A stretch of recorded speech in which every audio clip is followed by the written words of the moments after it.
Es-tu prêt à rencontrer Dieu aujourd'hui? Es-tu prêt à mourir et à te retrouver seul face à ton Dieu? Qui est vraiment Dieu? Dieu est-il tolérant comme le monde le croit? Quels sont vraiment le but, la raison et l'enjeu de ce document?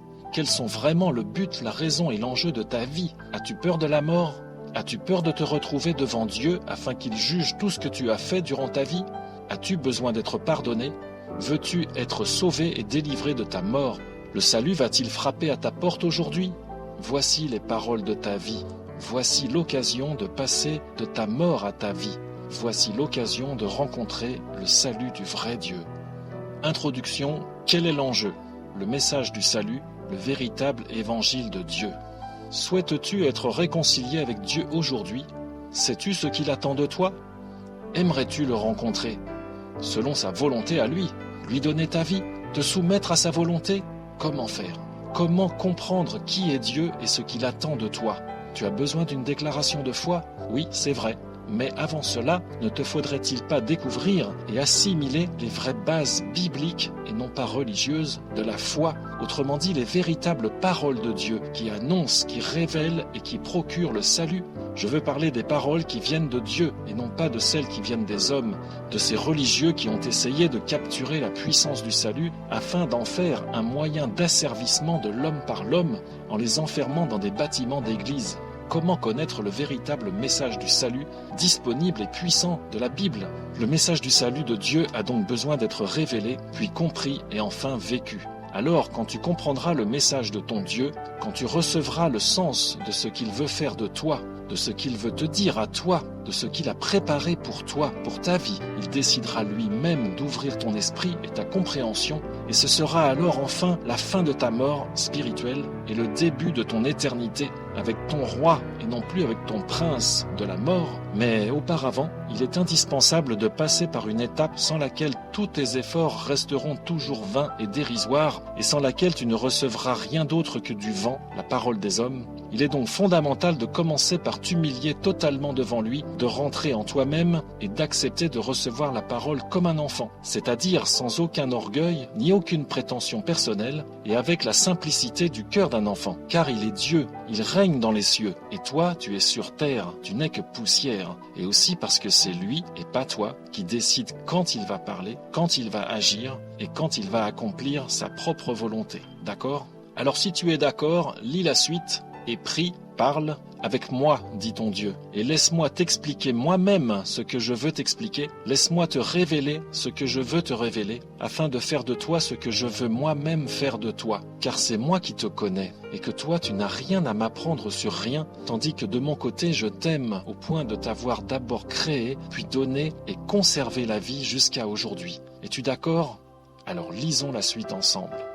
La foi en quoi? La foi comment? La nouvelle alliance.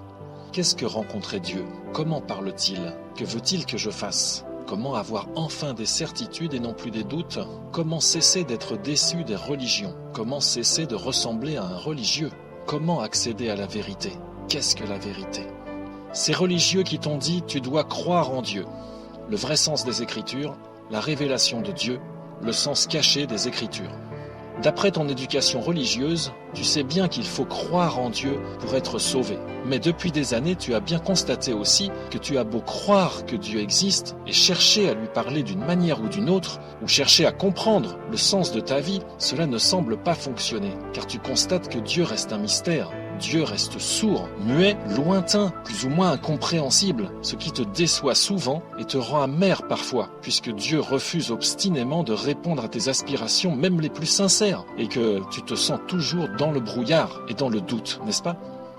Les deux alliances ou testaments. Les alliances de sang instaurées par Dieu, la nouvelle alliance pour succéder à la première alliance, le temps de la grâce pour succéder au temps de la loi. Alors oui, c'est vrai, Dieu est devenu un mystère pour l'homme depuis Adam, mais sache et comprends que Dieu a pourtant choisi de se révéler à l'homme, à sa créature, à sa façon à lui, Dieu, dans le but de le sauver de sa mort spirituelle, de lui rendre la vie spirituelle et dans le but de l'accueillir ensuite dans son royaume qui est saint, les nouveaux cieux, la nouvelle terre. Alors, pour accomplir ce projet et entreprendre cette révélation, Dieu a préparé deux alliances successives que les traductions modernes de la Bible ont nommées les testaments. La première alliance, l'alliance de l'excellence, de l'intolérance et de la sainteté absolue de Dieu. Une alliance parfaite, le sang comme référence. Dieu a établi avec l'homme 2 alliances successives ou 2 testaments. La première alliance, l'Ancien Testament, consistait en le respect de rituels et de lois très nombreuses et complexes, la loi de Moïse, avec des sacrifices d'animaux dans lesquels le sang avait une valeur importante, une valeur d'expiation, symbolique et provisoire du péché de l'homme. Nous savons que cette loi était impossible à satisfaire totalement à cause de son niveau d'exigence, et par elle nous comprenons combien il est impossible à l'homme d'entrer dans le ciel de Dieu par ses propres moyens, puisque l'homme est pécheur, et qu'il ne peut se rendre saint comme est Dieu par lui-même, à cause de son péché qu'il doit d'abord expier. D'accord ? Par cette alliance, l'homme comprend quels sont les critères nécessaires pour entrer dans le ciel de Dieu, et il comprend que ces critères sont très exigeants, c'est-à-dire une sainteté totale et absolue comme Dieu, autrement dit une séparation totale et absolue du péché, ce qui est totalement en dehors des capacités de l'homme. Une alliance qui donne un aperçu de la gloire de Dieu et de son royaume, le royaume de l'excellence, de l'intolérance et de la perfection absolue.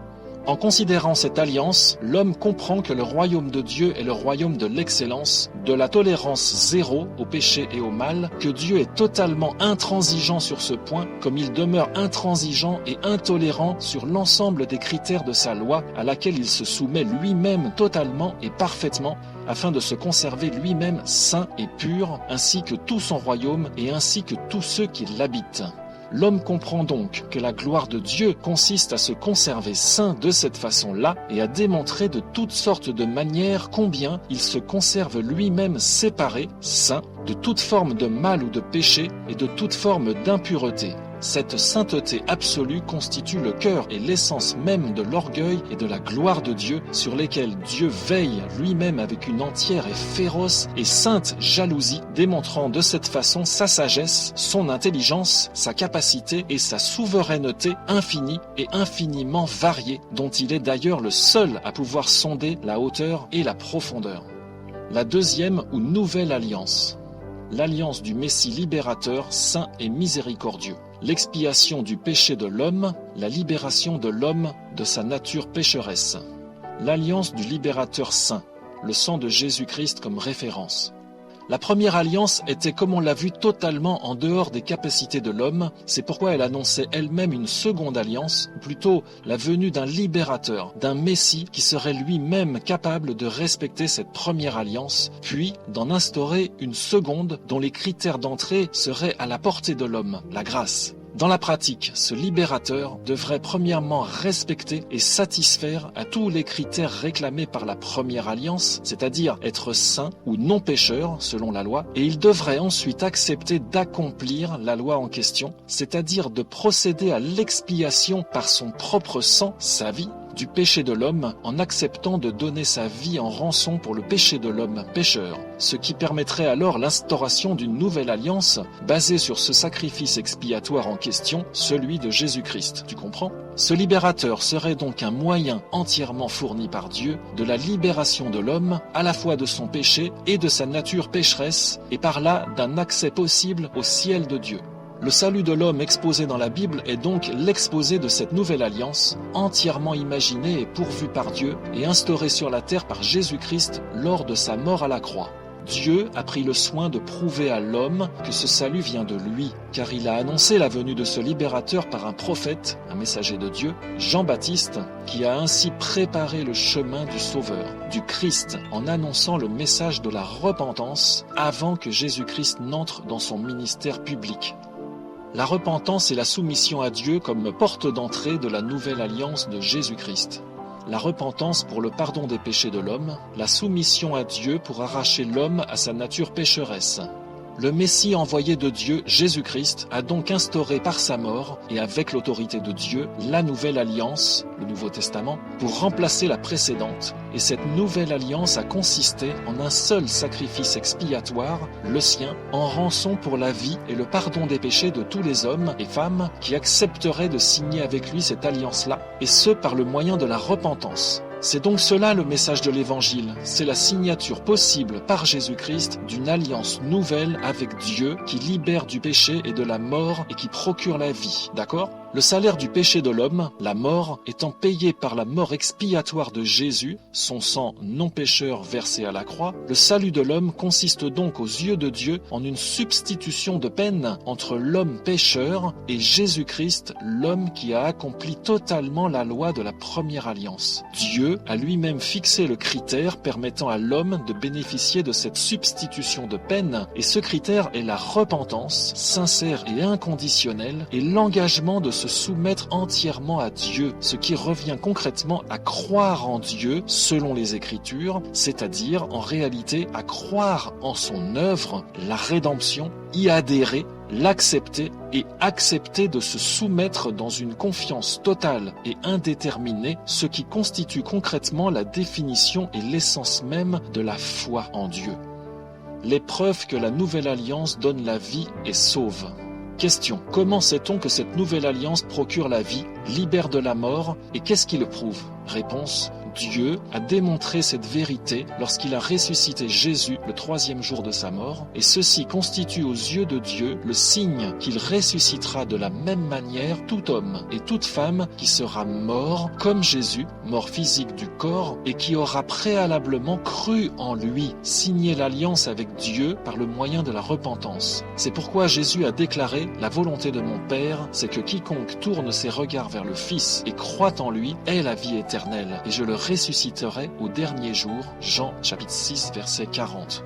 L'entrée en vigueur de la nouvelle alliance. Puisque la mort du testateur, Jésus, a bien été constatée à la croix, le testament, l'alliance, est devenu légalement exécutoire. La nouvelle alliance est entrée en vigueur. À cet instant-là, lorsque Jésus est mort, tu comprends? Cette nouvelle alliance s'appelle aussi dans la Bible le temps de la grâce, et ce temps ayant commencé à la mort et à la résurrection de Jésus, dure encore jusqu'à aujourd'hui, au XXIe siècle, et il prendra fin lorsque Jésus reviendra sur la terre une deuxième fois, ainsi qu'il l'a lui-même annoncé. La Bible révèle que Jésus reviendra cette fois-ci, non plus pour sauver, mais pour juger les nations. Juger et donner son salaire à chaque homme et à chaque femme selon ses œuvres. Maintenant, nous allons voir comment tu peux toi aussi signer éventuellement cette nouvelle alliance et entrer au bénéfice de cette alliance afin d'être sauvé de ta mort.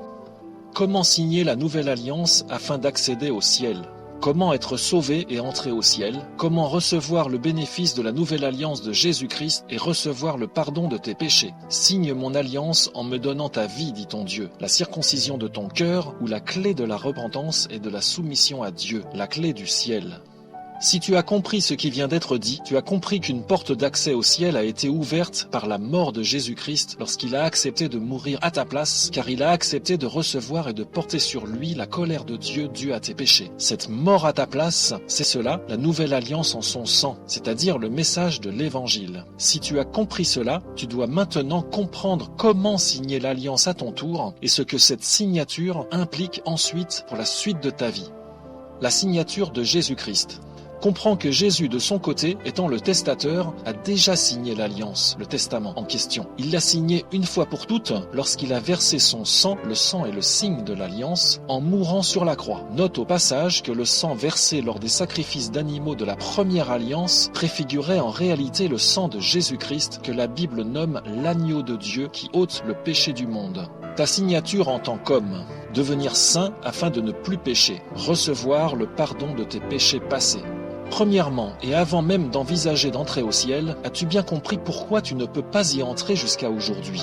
Nous avons dit que la raison est simple, parce que Dieu est saint. Or, le mot saint signifie séparé du péché ou mis à part. En effet, de la même manière que Dieu a séparé la lumière des ténèbres le premier jour de la création du monde, il s'est lui-même séparé du péché afin de rester saint. Tu comprends? C'est pourquoi Dieu réserve l'accès à son ciel, qui est saint comme lui, seulement à ceux qui sont saints comme lui. Saint, c'est-à-dire séparés du péché comme lui. D'accord? Tu peux donc maintenant facilement comprendre que tant que tu resteras pécheur, tu n'auras donc aucune chance d'entrer au ciel, d'abord à cause de tes péchés passés qui te souillent, et ensuite à cause de ta nature pécheresse, qui reste irrémédiablement attachée à toi et qui t'entraîne à produire sans cesse de nouveaux péchés. Pour couper court à ceux qui prétendent que Dieu est amour et tolérance envers le pécheur qui pratique encore le péché, comprends simplement que si Dieu te laissait entrer dans son ciel tel que tu es, pécheur pratiquant, alors son ciel ne pourrait plus continuer à être saint, séparé du péché, et il deviendrait alors un enfer. Note ici que l'enfer est donc l'endroit où se trouvent tous les pécheurs comme toi, ceux qui n'ont pas été séparés du péché avant leur mort.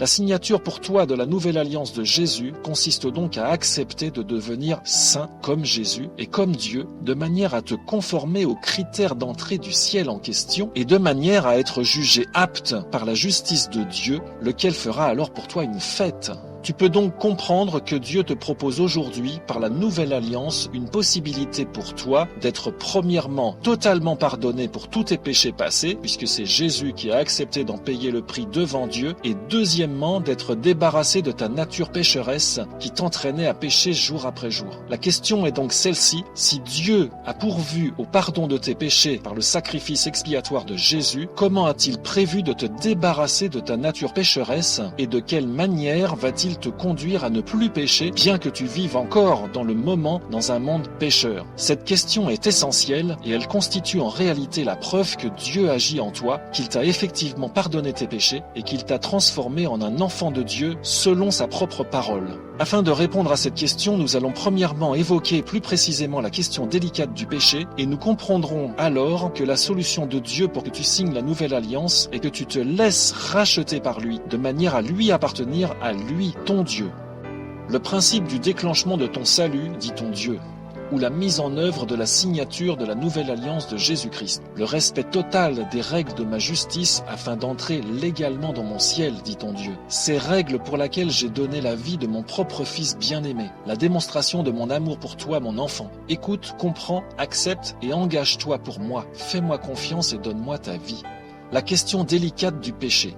Qui va payer le prix de tes meurtres, vols, adultères, mensonges et autres violations de la loi, petites ou grandes? La justice de Dieu peut-elle pardonner sans aucune contrepartie? Arrêtez de croire au Père Noël et comprendre le fonctionnement de la loi de Dieu. Comprendre la gravité du péché devant Dieu. Comprendre ce qu'est la mort éternelle. Comprendre le sens du rachat. La Bible nous apprend que l'homme est pécheur avant même sa naissance et qu'il n'a strictement aucune possibilité par ses propres moyens ni de se séparer par lui-même de ses péchés, ni de se séparer de sa nature pécheresse, et ce tout en restant en vie. Sinon, il y a longtemps que la paix régnerait déjà sur la terre. La Bible nous apprend également que seule la puissance de Dieu est capable de séparer l'homme de sa nature charnelle pécheresse et d'en faire un être saint. Mais avant que Dieu puisse librement déployer sa puissance en question et débarrasser l'homme de cette nature pécheresse, il faut d'abord satisfaire la justice de Dieu qui exige que tout travail mérite son salaire. Autrement dit, ton péché mérite la mort. En clair, quelqu'un doit payer le prix de tes péchés afin de satisfaire la justice de Dieu, et il n'y a pas d'exception à cette règle, car sache que Dieu lui-même respecte et se soumet à sa propre justice afin de se conserver saint et de conserver son royaume saint lui aussi, comme on l'a déjà dit, afin qu'il ne s'écroule pas comme celui du diable. C'est la raison pour laquelle toute personne que Dieu désirera faire entrer dans son royaume devra premièrement respecter les critères de la justice de Dieu ainsi que Dieu lui-même les respecte et s'y soumet pleinement et totalement. D'accord ? Or, le problème de l'homme est le suivant. La justice de Dieu dit que le salaire du péché est la mort, selon la Bible. Romains, chapitre 6, verset 23. Quelqu'un doit donc mourir pour tes péchés, soit toi-même, soit quelqu'un d'autre. D'accord ? Mais si c'est quelqu'un d'autre, alors celui-là ne doit pas être lui-même un homme pécheur, car la mort d'un homme pécheur ne peut en aucun cas racheter la vie d'un autre homme pécheur, puisque l'homme pécheur, lorsqu'il meurt, paye ainsi le prix de ses propres péchés. Tu comprends ? C'est pourquoi, mon frère, ma sœur, tu peux comprendre que si personne ne paye le prix de tes péchés, alors c'est toi-même qui payeras ce prix-là selon la justice de Dieu en donnant ta propre vie, et c'est pour cette raison que tu te retrouveras alors en enfer, l'endroit où l'on est mort, c'est-à-dire séparé de Dieu éternellement, puisque Dieu s'est séparé du péché étant saint comme on l'a dit, d'accord ? Le cas très particulier de l'homme Jésus-Christ, un homme séparé du sang pécheur d'Adam, un homme séparé du péché, un homme qui peut racheter un homme pécheur. Selon la parole de Dieu, Jésus-Christ est né d'une vierge et n'a donc de ce fait pas été enfanté à partir d'une semence d'homme pécheur, c'est-à-dire dans la lignée, le sang du premier homme pécheur, Adam. Mais selon l'Écriture, c'est directement en vertu de la puissance du Saint-Esprit de Dieu que la Vierge a été ensemencée. Luc 1, verset 35, « Le Saint-Esprit viendra sur toi et la puissance du Très-Haut te couvrira de son ombre. C'est pourquoi le Saint-Enfant qui naîtra de toi sera appelé Fils de Dieu. » Jésus a donc été conçu d'une manière particulière et il est donc né sans que son sang ne soit infecté de la puissance du péché. Sache que le sang de la mère ne communique pas avec le sang de l'enfant qu'elle porte dans son ventre. Et n'ayant pas commis de péché durant sa vie, il a pu être considéré devant la justice de Dieu comme un homme juste, c'est-à-dire un homme qui satisfait pleinement et totalement aux critères d'exigence de la justice de Dieu sur le plan de la sainteté, puisqu'il était séparé du péché, comme Adam avant sa chute du Jardin d'Éden. C'est pourquoi l'homme Jésus a pu valablement devant le trône de la justice de Dieu accepter de mourir, lui le juste, en rançon pour payer le prix de la mort d'un homme pécheur tel que toi. Tu peux donc maintenant comprendre mieux pourquoi la Bible dit que Jésus-Christ a payé le prix de tes fautes et qu'il t'a racheté de tes péchés, tu comprends? Or, nous venons de prononcer le mot racheter et ce principe du rachat constitue en réalité le fondement exclusif de la signature de la nouvelle alliance de Jésus. Alors voyons à présent les implications de ce rachat potentiel. La question et les conditions de ton rachat. Si tu acceptes que Jésus paye le prix de tes péchés, quelles sont les conséquences? Deviens-tu son esclave? Comprendre qu'être esclave de la justice rend libre du péché, alors que rester libre de mener sa propre vie tout seul maintient dans l'esclavage du péché. Le joug de la bénédiction de Dieu, un joug léger, bienfaisant et salutaire. Le vrai sens de la mort, la séparation d'avec Dieu par la servitude et par l'esclavage du péché. Quand la Bible te dit que Jésus-Christ a payé le prix de tes fautes à ta place et que la colère de Dieu qui devait tomber sur toi à cause de tes péchés est finalement tombée sur lui et non plus sur toi, tu as donc bien compris que Jésus a payé quelque chose devant Dieu, n'est-ce pas? Or, s'il a payé quelque chose, c'est bien qu'il a acheté quelque chose, puisqu'il l'a payé, ce qui est d'ailleurs la raison pour laquelle la Bible dit que tu as été racheté de tes péchés. Or, si tu as été racheté, c'est bien que tu étais auparavant esclave de tes péchés. De la même manière que les esclaves d'Afrique qui pouvaient être rachetés à un premier maître afin d'appartenir ensuite à un second maître. Et que quelqu'un a payé le prix de ta vie afin que tu ne meurs pas mais que tu lui appartiennes. D'accord? Tu peux donc comprendre que ce quelqu'un qui t'a racheté est donc bien, suite à ce rachat, en droit d'affirmer que tu lui appartiens dorénavant et que tu as été au passage libéré de la dette de ton péché grâce à celui qui en a payé le prix à ta place. D'accord? Tu peux donc maintenant mieux comprendre pourquoi la Bible dit « Vous avez été rachetés par son sang ». En conclusion, tu as donc bien le choix d'accepter ou non ce rachat de ta vie, c'est-à-dire d'accepter d'être libéré du péché ou bien de préférer en rester esclave. Ceci revient donc à accepter de signer ou pas la nouvelle alliance instaurée par Jésus-Christ et ce qui correspond finalement au sens réel et premier de l'expression « croire en Dieu » puisqu'elle signifie mettre sa confiance en Dieu. Autrement dit, lui confier ta vie. Donc, mon frère, ma sœur, je vais te poser maintenant cette question. Veux-tu croire en Dieu? C'est-à-dire espérer qu'il te sauve de ta mort ou pas? Je t'ai racheté, tu es à moi, dit ton Dieu.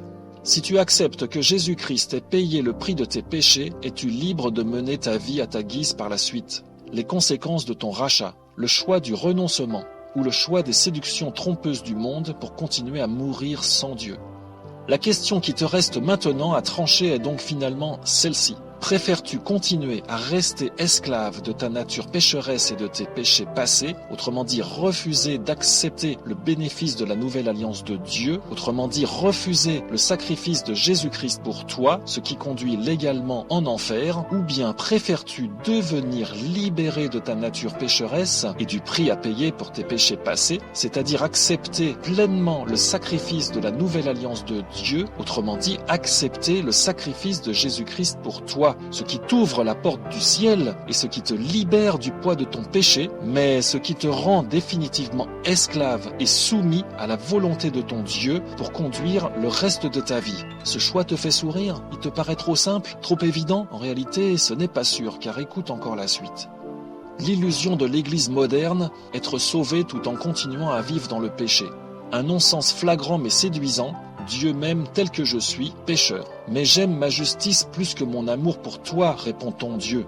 Si tu choisis la deuxième solution, et que tu donnes ta vie à Dieu, alors tu dois comprendre qu'il ne s'agit absolument pas d'un chèque en blanc que tu reçois pour mener ta vie comme bon te semble, ainsi que le croient de nombreux chrétiens égarés et illusionnés, comme une sorte de droit à vivre qui te permettrait d'effacer le poids de ta dette, tes péchés, tout en continuant à mener ta vie à ta guise, tout en bénéficiant de tous les plaisirs du monde et tout en participant aux séductions trompeuses dans lesquelles les non-croyants se complaisent dans le péché, mais il s'agit bien de t'engager à renoncer à ta propre vie et à t'engager volontairement à mener la même vie que celle de Jésus-Christ, boire la coupe de sa vie. Lui qui s'est conservé saint pendant toute sa vie, lui qui a renoncé à sa propre vie en déclarant avant son sacrifice de la croix, non pas ma volonté, mais la tienne, Père. Cela conduit donc à te séparer, comme lui, de la vie mondaine et pécheresse de ce siècle qui mène en enfer et non pas au ciel, comme on l'a déjà dit.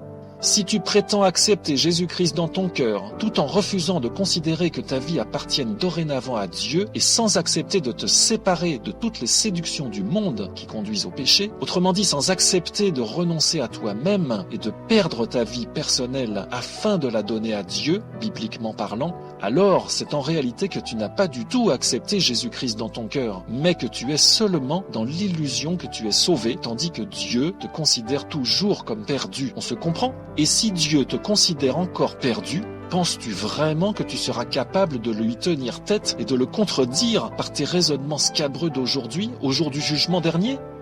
La concrétisation de ton salut. Comment peux-tu être certain d'être pardonné de tes péchés et sauvé pour la vie éternelle ? Prouve-moi ton amour en donnant ta vie pour moi, ta propre réponse à mon acte d'amour pour toi.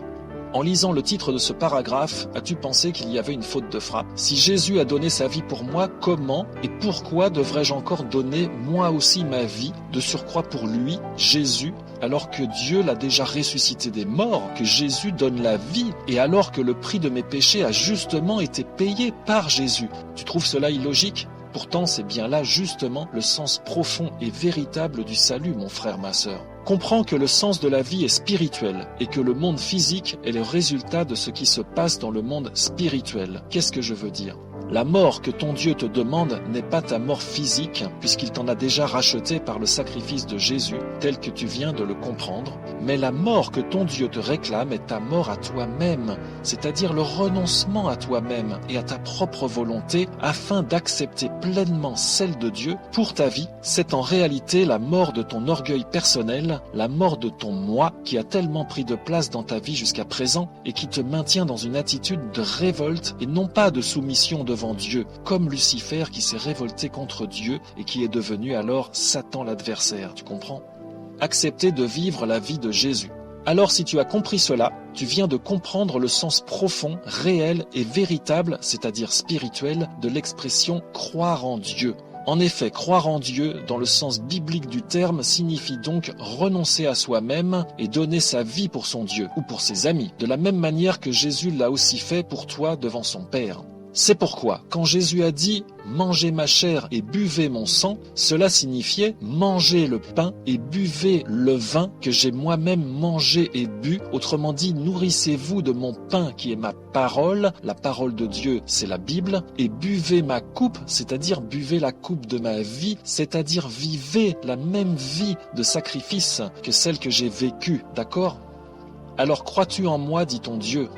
Maintenant, nous allons être en mesure de te poser la question finale à laquelle tu devras répondre avec tout ton cœur, toute ta pensée et toute ton âme. Es-tu prêt aujourd'hui à croire en Dieu, c'est-à-dire à accepter de renoncer à ta propre volonté de vie, à ton orgueil personnel et à ton esprit de supériorité à Dieu, afin de donner aujourd'hui ta vie à Dieu, ce qui t'ouvrira alors la porte du ciel et te donnera la possibilité, grâce à Dieu, de commencer à vivre dans la marche vers la sainteté?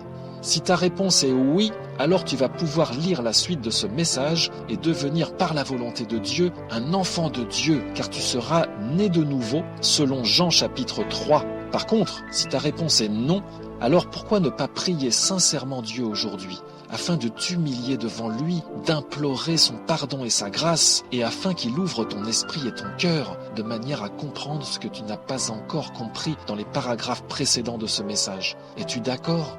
Car je n'ai point honte de l'Évangile, c'est une puissance de Dieu pour le salut de quiconque croit, du juif premièrement puis du grec, parce qu'en lui est révélée la justice de Dieu par la foi et pour la foi, selon qu'il est écrit, le juste vivra par la foi. Romains chapitre 1 versets 16 et 17. Veux-tu accepter de déclencher maintenant ton salut, dit ton Dieu? Prêt pour la vie éternelle? Prêt pour le salut? Si tu as compris le message de la croix de Jésus, le message de la repentance et les conséquences du fait d'être racheté de tes péchés par le sacrifice de Jésus-Christ, alors tu vas pouvoir prononcer maintenant les paroles qui suivent en étant revêtu de l'autorité du nom de Jésus-Christ, c'est-à-dire l'autorité de Dieu lui-même, de manière à être libéré de la puissance du péché, de la mort, et à te ramener à la vie spirituellement, ce qui revient à rallumer la lampe de l'esprit qui dort en toi depuis ta naissance. C'est pour cela qu'il est dit « Réveille-toi, toi qui dors, réveille-toi d'entre les morts, et Christ t'éclairera » Éphésiens chapitre 5, verset 14. Comprends qu'il ne s'agit pas pour toi de prononcer des paroles magiques ou mystiques, c'est-à-dire sataniques, ou mystérieuses, ni d'accomplir un quelconque rituel sacré ou une transe, ni même d'invoquer une sorte de divinité ou une puissance occulte, non, pas du tout. Mais il s'agit simplement de déclarer les propres paroles de Dieu que lui-même va se charger ensuite d'accomplir par sa propre puissance à lui, Dieu, car il est écrit ceci, « L'Éternel me dit, je veille sur ma parole pour l'exécuter » Jérémie chapitre 1 verset 12. Lis donc ces paroles avec simplicité et avec sérieux, et tout en les croyant profondément dans ton cœur, de manière à les faire pleinement tiennes, d'accord? Et Dieu ton Père, qui voit dans le secret, te le rendra. Matthieu chapitre 6 verset 4. Dans tous les cas, la prière suffit pour parler directement avec ton Dieu. La Bible n'enseigne pas qu'il faille passer par un intermédiaire, comme un prêtre ou un pasteur. Non, pas du tout. Mais la prière est juste un dialogue, une conversation, seul à seul avec ton Dieu. C'est pourquoi tu peux lui dire tout, car il entend tout. Mais sache que l'hypocrisie est impossible avec Dieu, car il voit à chaque instant l'état exact de ton cœur. Donc, il sait si tu es sincère ou pas, avant même que tu ne prononces la parole que tu prononces dans ton cœur. Parle donc à Dieu avec vérité et sincérité, et il te répondra de la même manière. On ne se moque pas de Dieu et on ne peut jamais le tromper. Par contre, c'est un Père plein d'amour auquel on peut tout dire, tout confier, tout abandonner, car lui-même prend soin de vous, selon 1 Pierre, chapitre 5, verset 7. C'est à toi de parler à présent. Parle, car ton Dieu t'écoute, avec intérêt et passion, dit ton Dieu, car je t'aime et je t'attends. Les paroles de ta délivrance, les paroles de ton salut. Lis ces paroles simplement en les croyant fort dans ton cœur. Il ne s'agit pas de magie mais de vérité. Ce sont des paroles de vérité, des paroles qui libèrent, des paroles qui révèlent par l'action de la puissance de Dieu. Je crois en Dieu, je crois en l'autorité de la parole de Dieu. Je déclare que je crois que Jésus-Christ est Dieu et qu'il est mon Créateur, ainsi que le Créateur de l'univers et de tout ce qui s'y trouve. Je crois que la parole de Dieu est la vérité et que toutes choses sont soumises à Dieu dans les cieux, sur la terre et sous la terre. Je crois que la Bible est la parole de Dieu. Je crois que Jésus-Christ a reçu tout pouvoir sur tous les êtres et sur toutes choses sur la terre, sous la terre et dans les cieux. Je crois que sa justice triomphe de la mort. Je crois qu'il règne éternellement, qu'il m'aime comme un père et qu'il désire prendre le contrôle de ma vie selon sa parole. Je déclare au nom de Jésus que je crois entièrement le message de la parole de Dieu révélé dans la Bible. Je reconnais la Bible comme étant l'autorité exclusive à laquelle je veux me soumettre et obéir totalement, et je rejette toute autre autorité, domination ou esprit ou toute autre parole ou toute autre source que la Bible. Je les refuse, je les condamne dans mon cœur et je les chasse de mon esprit et de ma vie avec l'autorité du nom de Jésus-Christ que je reconnais comme étant mon roi. Ma vie est mon péché. Je reconnais que je suis pécheur et que Dieu est saint et que rien en moi ne peut me permettre d'accéder à la sainteté de Dieu, ni même à son ciel, ni à son trône, ni à sa justice, ni à sa paix. Je reconnais que mon péché me sépare de Dieu et je crois que mon péché mérite la mort. Je reconnais que mon péché consiste en réalité à placer ma propre volonté au-dessus de celle de Dieu à cause de mon orgueil. Je reconnais que cette attitude révèle ma révolte et mon insoumission à Dieu et qu'elle me conduit à vouloir vouloir vivre ma vie selon mes propres plans et non pas selon ceux que Dieu a prévus pour ma vie, tel que le révèle la Bible. C'est une attitude que je regrette aujourd'hui, que je rejette et que je condamne sincèrement dans mon cœur. Je reconnais qu'elle attriste et qu'elle brise le cœur de Dieu et je décide de m'en repentir pleinement et totalement dès aujourd'hui devant Dieu afin d'implorer son pardon. Jésus-Christ mort à cause de moi et ma repentance. Je déclare que je crois que Jésus-Christ a été brisé par Dieu à cause de mon péché et qu'il s'est humilié jusqu'à se rendre obéissant à Dieu au point de donner sa propre vie pour moi en mourant sur la croix. C'est pourquoi j'accepte à mon tour, aujourd'hui, de briser mon propre cœur, de m'humilier et de me soumettre à Dieu afin de répondre à son appel et à sa demande, et je suis d'accord pour obéir dorénavant à sa volonté, à lui et non plus à la mienne. Je me repens de mes péchés et de mon orgueil, je demande pardon et j'implore la grâce de Dieu, espérant son pardon, sa miséricorde, selon son amour pour moi révélé dans la Bible. Je reconnais que si j'accepte que Jésus-Christ est mort à ma place et qu'il a de cette manière payé lui-même le prix que méritaient mes péchés, alors il m'aura racheté et je ne serai plus le maître de ma vie ni de ma destinée, mais c'est Dieu qui aura dorénavant toute autorité sur moi et sur ma vie. Je déclare donc accepter cette implication et je m'engage à accepter que Jésus-Christ devienne le maître de ma vie et qu'il règne sur moi et en moi selon sa parole et selon sa volonté, auquel je déclare vouloir obéir et me soumettre totalement. Je renonce à toute volonté d'indépendance à Dieu, qui est en réalité une marque de révolte, et je déclare que je crois que selon le message de l'Évangile révélé dans la Bible, Dieu me fait naître de nouveau au moment même où j'accepte dans mon cœur son offre de salut et d'engagement à le suivre, dans la soumission et dans l'obéissance. Je crois que mon cœur a accepté cette décision de soumission en cet instant, et donc je crois que je suis devenu à cet instant un enfant de Dieu et non plus un enfant du diable, selon la parole de Dieu, et je crois donc que ma nouvelle patrie est dorénavant le ciel et non plus la terre. Amen au nom de Jésus-Christ. Déclaration de délivrance. Étant devenu un enfant de Dieu, et en vertu des pouvoirs octroyés par Dieu à ses enfants selon la révélation de la Bible, je brise au nom de Jésus tout pacte ordonné par Satan sur ma vie. J'annule toute compréhension fausse et j'arrache toute semence d'erreur déposée dans mon cœur. Je les condamne, je les refuse et je les chasse au nom de Jésus. J'annule tous les esprits d'égarement et de mensonges qui ont été semés en moi par le diable et je déclare sans effet toutes les ordonnances qui ont été prononcées sur ma vie ainsi que sur celles de mes enfants et de toute ma famille. Je déclare rompus tous les liens, toutes les alliances et tous les pactes conclus antérieurement par Satan sur ma vie et sur celle de ma famille, et je les brise au nom de Jésus, car Jésus-Christ est celui qui a toute autorité sur moi, celui à qui j'appartiens dorénavant et auquel j'obéirai pour toujours, selon sa parole et son enseignement et sa force à lui, afin de vivre dorénavant pour la seule gloire de Dieu, pour l'amour de son nom, la joie de son cœur et le bonheur du Père. Je déclare que je ne veux plus travailler dans ma vie que pour la seule gloire de Dieu, la préparation de son retour et l'avènement de son règne. Que la puissance de Dieu accomplisse elle-même par le moyen du Saint-Esprit toutes les paroles que je viens de prononcer aujourd'hui devant Dieu et devant les puissances des ténèbres, ces paroles qu'il a lui-même placées dans ma bouche aujourd'hui, selon sa volonté et selon son appel. Amen. Note au lecteur.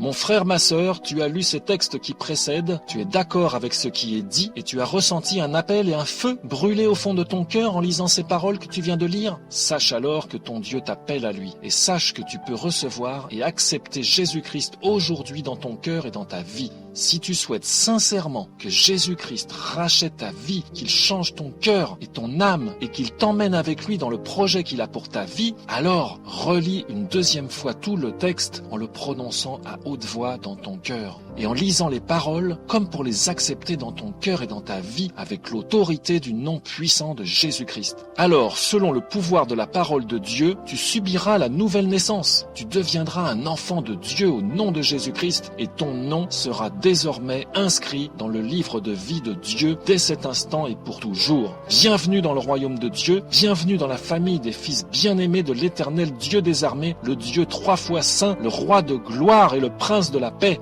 Tout le ciel et tout l'univers battent des mains pour acclamer ton arrivée et le fait que tu sois passé de la mort à la vie. À présent, tu vas pouvoir engager ta marche avec Jésus-Christ. Tu vas pouvoir goûter chaque jour combien le Seigneur est bon malgré toutes les difficultés, l'adversité du diable et malgré la puissance de la séduction du monde. Tu seras plus que vainqueur par celui qui te fortifie jour après jour et de la main duquel personne ne pourra jamais t'arracher. Amen. Que Dieu soit ton guide, ton père, ton ami, ton confident, ton appui et ton soutien dès aujourd'hui et à jamais. Ton Dieu veille désormais sur toi. Passage biblique. 2 Corinthiens 3, verset 6. Il nous a aussi rendus capables d'être ministres d'une nouvelle alliance, non de la lettre, mais de l'esprit, car la lettre tue, mais l'esprit vivifie. Or, si le ministère de la mort, gravé avec des lettres sur des pierres, a été glorieux, au point que les fils d'Israël ne pouvaient fixer les regards sur le visage de Moïse à cause de la gloire de son visage, bien que cette gloire fût passagère, combien le ministère de l'esprit ne sera-t-il pas plus glorieux?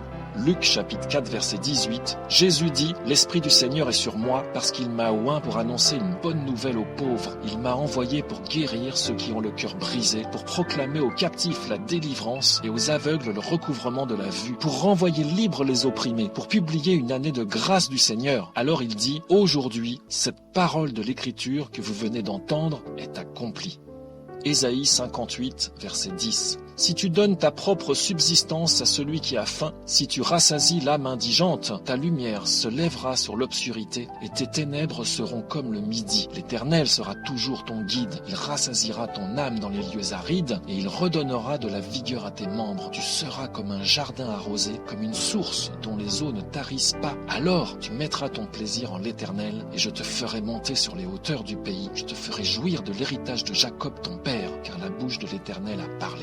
Colossiens 1, verset 20. Jésus-Christ a voulu par lui réconcilier tout avec lui-même, tant ce qui est sur la terre que ce qui est dans les cieux, en faisant la paix par lui, par le sang de sa croix. Et vous, qui étiez autrefois étrangers et ennemis par vos pensées et par vos mauvaises œuvres, il vous a maintenant réconciliés par sa mort dans le corps de sa chair, pour vous faire paraître devant lui saint, irrépréhensible et sans reproche, si du moins vous demeurez fondés et inébranlables dans la foi, sans vous détourner de l'espérance de l'évangile que vous avez entendu, qui a été prêché à toute créature sous le ciel, et dont moi, Paul, j'ai été fait ministre. Colossiens 2, verset 11. Et c'est en lui que vous avez été circoncis d'une circoncision que la main n'a pas faite, mais de la circoncision de Christ, qui consiste dans le dépouillement du corps de la chair. Ayant été ensevelis avec lui par le baptême, vous êtes aussi ressuscités en lui et avec lui par la foi en la puissance de Dieu qui l'a ressuscité des morts. Vous qui étiez morts par vos offenses et par l'incirconcision de votre chair, il vous a rendus à la vie avec lui en nous faisant grâce pour toutes nos offenses. Il a effacé l'acte dont les ordonnances nous condamnaient et qui subsistait contre nous, et il l'a détruit en le clouant à la croix. Psaume 139, verset 1. Éternel, tu me sondes et tu me connais. Tu sais quand je m'assieds et quand je me lève. Tu pénètres de loin ma pensée. C'est toi qui as formé mes reins, qui m'as tissé dans le sein de ma mère. Sonde-moi, ô Dieu, et connais mon cœur. Éprouve-moi et connais mes pensées. Regarde si je suis sur une mauvaise voie et conduis-moi sur la voie de l'éternité.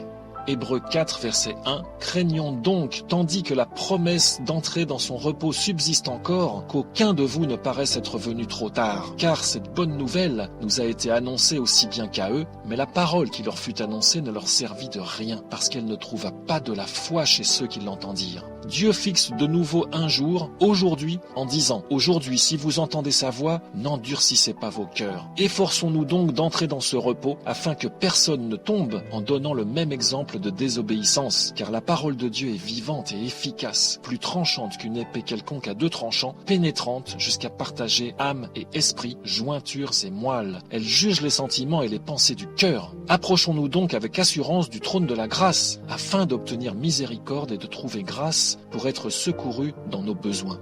1 Thessaloniciens, chapitre 1, verset 5. Car notre évangile n'est pas venu jusqu'à vous en parole seulement, mais aussi avec puissance, avec l'Esprit Saint et une pleine certitude. Votre foi en Dieu s'est fait connaître en tout lieu, car on raconte comment vous vous êtes convertis à Dieu, en abandonnant les idoles pour servir le Dieu vivant et vrai. Ainsi, nous parlons non comme pour plaire à des hommes, mais pour plaire à Dieu qui sonde nos cœurs. Vous êtes témoins et Dieu l'est aussi. C'est pourquoi nous rendons continuellement grâce à Dieu de ce qu'en recevant la parole de Dieu que nous vous avons fait entendre, vous l'avez reçue reçue non comme la parole des hommes, mais ainsi qu'elle est véritablement comme la parole de Dieu qui agit en vous qui croyez. Ce que Dieu veut, c'est votre sanctification. C'est que chacun de vous sache posséder son corps dans la sainteté et l'honnêteté sans vous livrer à une convoitise passionnée comme font les païens qui ne connaissent pas Dieu. Car Dieu ne nous a pas appelés à l'impureté, mais à la sanctification. Celui donc qui rejette ses préceptes ne rejette pas un homme, mais Dieu qui vous a aussi donné son Saint-Esprit.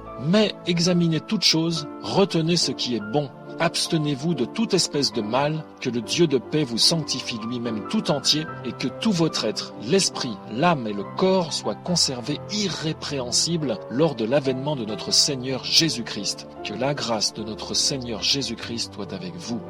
Romains 8, verset 1. Il n'y a donc maintenant aucune condamnation pour ceux qui sont en Jésus-Christ. En effet, la loi de l'esprit de vie en Jésus-Christ m'a affranchi de la loi du péché et de la mort. Pour vous, vous ne vivez pas selon la chair, mais selon l'esprit, si du moins l'esprit de Dieu habite en vous. Si quelqu'un n'a pas l'esprit de Christ, il ne lui appartient pas. Et si Christ est en vous, le corps, il est vrai, est mort à cause du péché, mais l'esprit est vie à cause de la justice. Et si l'esprit de celui qui a ressuscité Jésus d'entre les morts habite en vous, celui qui a ressuscité Christ d'entre les morts rendra aussi la vie à vos corps mortels par son esprit qui habite en vous. Car tous ceux qui sont conduits par l'Esprit de Dieu sont fils de Dieu. 2 Chroniques, chapitre 7, verset 14. Si mon peuple, sur qui est invoqué mon nom, s'humilie, prie et cherche ma face, et s'il se détourne de ses mauvaises voies, je l'exaucerai des cieux, je lui pardonnerai son péché et je guérirai son pays. Amen. Découvrez d'autres messages sur le site uneparolepourmonpeuple.net, des messages de Dieu